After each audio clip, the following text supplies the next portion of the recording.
Finally, I want to cut against the grain a bit of most economic instruction, which separates out microeconomics from macroeconomics, and which suggests often that microeconomic factors and outcomes do little to constrain or create opportunities for macroeconomic policy.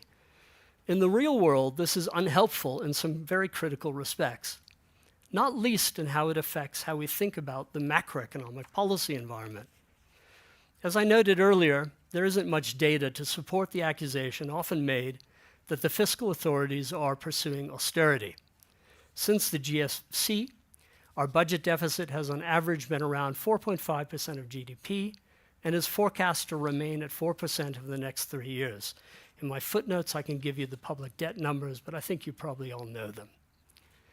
But it is fair to say that over the last decade, more spending has done little for economic growth. I've set out a couple of microeconomic reasons why that seems to be the case, but simply put, we don't get value for money, as a notable Chief Justice has put it recently. Does this mean we borrow and spend more to reach that elusive growth that we want? Or should monetary policy just need to be loosened radically, and that this would generate lots of economic growth as we borrow ever more? So here's the challenge from a macroeconomic perspective.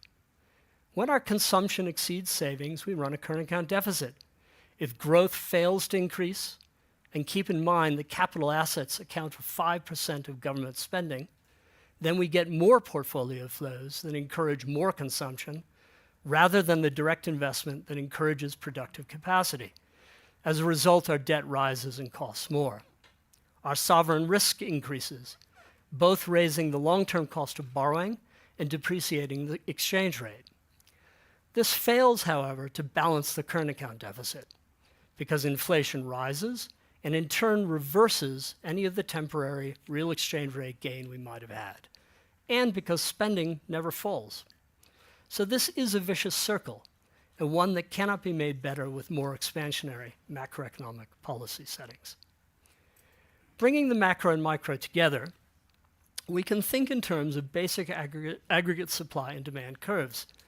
Our supply curve is inelastic, and shocks shift it to the left. Take away energy, what happens to your supply curve? Shifts to the left. This reduces real growth and increases inflation for any rise in aggregate demand. More positive shocks, like fixing the energy problem, alternatively shifts the supply curve to the right, while better functioning markets at the micro level flattens its slope and delivers more real GDP and less inflation for every increase in aggregate demand.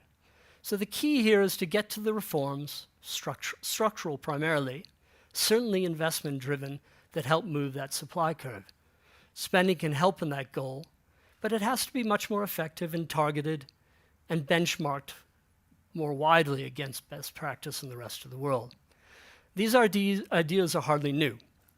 They are similar to those presented in Michael Spence's 2008 growth report, where they looked at the fastest growing countries, 25 fastest growing countries over long periods of time. They're similar to those presented by Danny Roderick in his Growth Puzzle book.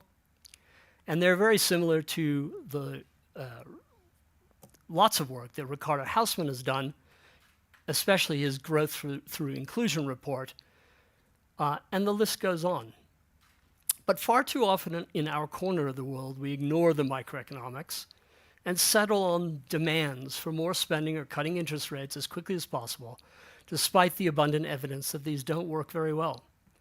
At the end of the day, bad microeconomics makes good macroeconomic policy very hard, and it certainly cannot be solved. They certainly cannot be solved by making them worse. They need to work better together. So it's past time to move from that vicious circle to a virtuous circle of growth. Key to this is to let the evidence basis direct our views and our actions, no matter how strongly we want to hold on to our beliefs. I think that is clear, and that is the life of this engagement that we're having today.